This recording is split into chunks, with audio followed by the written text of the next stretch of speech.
بہت سارے فرقے پیدا ہوئے. تو سب سے آسان کون سا کام تھا خود کو جسٹیفائی کرنے کا؟ جو بھی نقطہ ذہن میں آیا نا اس کو رسول اللہ کے نام سے آگے چلا. اللہ کے نبی نے فرمایا، اللہ کے نبی کا نام آتے ہی اگلا بندہ تھوڑا پھٹک گئے. تو اسلام میں جو صحیح احادیث ہیں ان کی اہمیت ناقابل انکار ہے. ان کے بغیر اصلاً دین پہ عمل نہیں کیا جا سکتا. نماز کی رکعات پتہ نہیں لگ سکتی، حج کا طریقہ پتہ نہیں لگ سکتا، خمس و زکوٰۃ کوئی مسائل پتہ نہیں لگ سکتے. احادیث کے بغیر دین مکمل نہیں ہے. یہ بات اپنی جگہ پر. لیکن آفت جھوٹی احادیث کی جو صحیح کے ساتھ مل گئی. کیا کہہ رہے ہیں؟ اور وہ جو جھوٹی احادیث ہے وہ ان کا سب سے زیادہ جو میدان ہے وہ ان چیپٹرز میں آپ کو ملے گا جہاں مسلمانوں کے آپس میں جھگڑے ہیں. ٹھیک ہے، فرض کریں میری بحث ہو گئی کسی، مثلا میں بطور مولا علی کا پیروکار اہل بیت کا اور سامنے کوئی مثلا دوسری پارٹی کا پیروکار، بحث ہو گئی. اب میرے ذہن میں کوئی اچھا سا نقطہ ہے تو میں نے کہا میری تو حیثیت کوئی نہیں. تو میں نے کہا کہ اللہ کے نبی کا یہ فرمان، میں نے فلان سے سنا، اللہ کے نبی نے یہ فرمایا. تو بہت زیادہ حدیث گھڑنے کا، آپ کو پتہ ہے 5,000 احادیث ملک شام اور امیر شام ان کی شان میں. کتنی؟ 5,000. جبکہ علماء اہل سنت جو محقق جو بزرگ گزرے انہوں نے صراحت کی کہ ان میں سے ایک بھی ٹھیک نہیں. اب بندہ ایک حدیث پڑھے اس کی شان میں، 2 پڑھے، 3 پڑھے، ایسے ہم اشتہار دیکھتے ہیں کسی چیز کا ہمیں ضرورت نہیں ہوتی، پھر 1 2 3 4 لگتا ہے پھر ہمیں ضرورت ہے. اسی طرح ایک ہی بندے کی شان پہ شان بیان ہو، نام بھی بار بار رسول پاک کا آ رہا ہے، آپ کتنا ریزسٹ کریں گے؟ آخر آپ ہتھیار پھینک دیں گے یار، اتنا تھوڑی جھوٹ ہو سکتا. تو آپ 5 10 پڑھے، 50 پڑھے تو آپ سرنڈر کر دیں گے، نہیں یار یہ شان کچھ نہ کچھ تو ہوگی نا. یہ 5,000 حدیث ہے جو گھڑی گئی ملک شام اور امیر شام کی شان میں، اور علماء اہل سنت نے صراحت کی.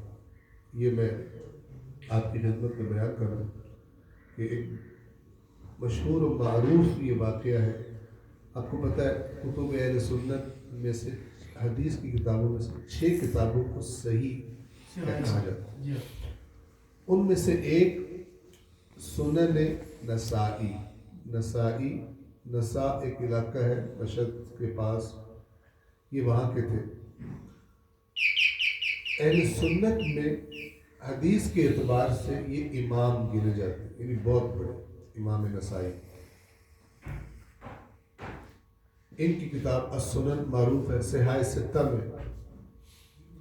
ان کی اگر آپ بایوگرافی پڑھیں گے اہل سنت کی کتابوں میں، ایک کتاب ہے سیر و اعلام النبلاء، ذہبی بہت بڑی ایک شخصیت گزری ہے جس نے اسلام کے اندر اپنے زمانے سے پہلے کے سب بڑے بڑے لوگوں کو ڈسکس کیا، صحابہ بغیر صحابہ، علماء، یہ وہ سب کو ڈسکس کیا. بہت بڑی کئی والیومز پر مبنی کتاب ہے. سیرت کی جمع ہے، سیر و اعلام، یعنی جو بڑے بڑے جسے کہتے ہیں نا جو علامتیں تھے، بڑی شخصیات گزری ہیں ان کی سیرتیں. تو وہاں آپ دیکھیں. اس کے علاوہ جو اہل سنت کتب، تو وہاں پر یہ واقعہ آپ کو مل جائے گا جب آپ امام نسائی کی زندگی کے حالات پڑھیں کہ انہوں نے شام کا سفر کیا ہے. جب یہ شام گئے تو انہوں نے دیکھا کہ شام آپ کو پتہ ہے وہ مرکز تھا بغض مولا علی اور بغض اہل بیت اور پروپیگنڈا، وہاں کا مرکز تھا. تو انہوں نے وہاں پر دیکھا کہ شامی لوگ کثرت سے مولا علی علیہ السلام کی توہین کرتے ہیں، بد زبانی کرتے ہیں، بدگوئی کرتے ہیں. تو انہوں نے مولا علی کی شان میں اللہ کے نبی سے ان کی نظروں میں، یعنی ان کی اپنے علم میں جو صحیح روایات ہیں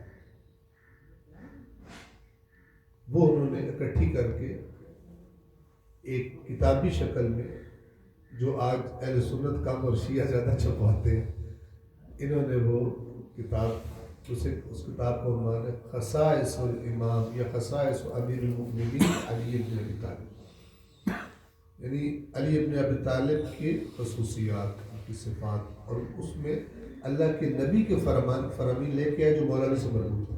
یہ کتاب بنا. جب شامیوں کو اس کتاب کا پتہ، انہوں نے تو کی اسی لیے تاکہ ان کو بتایا جائے کہ جس کی تم اتنی توہین کرتے ہو وہ تو معاملہ برعکس ہے، اللہ کے نبی کا بہت ہی یعنی ٹاپ والی شخصیت ہے. تو انہوں نے ان کا گھیراؤ کر لیا. شامیوں، بغض بھی اندھا ہوتا ہے اور محبت بھی اندھی ہوتی ہے. حقائق کو بندہ نظر انداز کر دیتا ہے.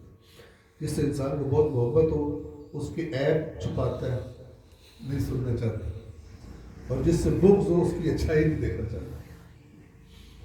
تو انہوں نے ان کا گھیراؤ کیا اور ان سے کہا کہ اس کتاب کو ختم کرو، کل عدم کرا دو. تو ڈٹ گئے.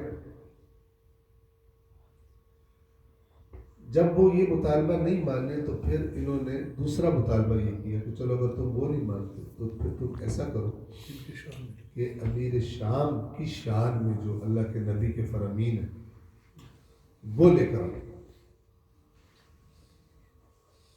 تو اس بندہ خدا نے، حالانکہ کتنے زیادہ چل رہے تھے مارکیٹ میں، لیکن اس بندہ خدا نے ان سے کہا کہ تمہارے امیر کی شان میں اللہ کے نبی سے ایک بھی صحیح حدیث نہیں. اب بندہ بیچ میں کھڑا ہو سارے دشمنوں کے اور اس طرح سیدھا ہو جائے گا، آگ بھولو. انہوں نے کہا اتنی حدیث ہے تیری نظر میں ایک بھی صحیح نہیں. تو جب انہوں نے خلاصہ یہ کہ جب انہوں نے بہت پریشر ڈالا تو امام نسائی نے کہا کہ ایک حدیث صحیح. خوش ہوئے ہوں گے، گیس بندہ کر سکتا، بتاؤ چلو ایک تو نکلی.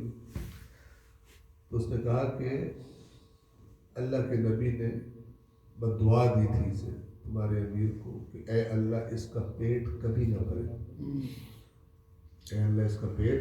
کیا کہہ رہے ہو؟ یہی صحیح سمجھ گئی. واقعہ آپ سب کو پتہ. اللہ کے نبی نے ایک بندے کو بھیجا کہ بلا کے لاؤ. وہ گئے، اس نے کہا میں کھانا کھا رہا ہوں. پھر کھانا کھا، تیسری دفعہ کھانا کھا رہا. تو پھر اللہ کے نبی کی زبان مطہر سے یہ جملے تھے، اللہم لا تشبع بطنہ، اے پروردگار اس کا پیٹ کبھی بھی نہ بھرے. تو جب نسائی نے یہ کہا تو انہوں نے پھر مارا اسے پکڑ کے. اتنا مارا کہ وہاں سے کو زندہ نکال لیا لوگوں نے، لیکن انہی زخموں سے وہ دنیا سے چلے گئے. تو اس ماحول میں اتنی زیادہ احادیث لوگوں نے گھڑی، عقائد کے اختلاف ہوئے، شخصیات پہ اختلاف ہوئے. تو پھر فیکٹری جو ہے مثلا لگ گئی حدیثوں. احمد ابن حنبل 4 اہل سنت کے بڑے جو ائمہ فقہ ان میں سے ایک ہے، ان کے بیٹے نے ان سے مولا علی کے بارے میں پوچھا. مولا علی کے بارے میں یہ مولا علی اور امیر شام کا کیا معاملہ ہے؟ تو احمد ابن حنبل نے اپنے بیٹے کو جواب دیا جو یعنی موجود ہے، ناقابل انکار، تردید حقیقت کے طور پر موجود ہے. اس نے کہا کہ اے میرے بیٹے، علی جو تھا کثیر الاعداء تھا، اس کے دشمن بہت تھے. تو ان دشمنوں نے پورا زور لگایا کہ علی کے عیب نکالیں، نہیں نکال سکتے.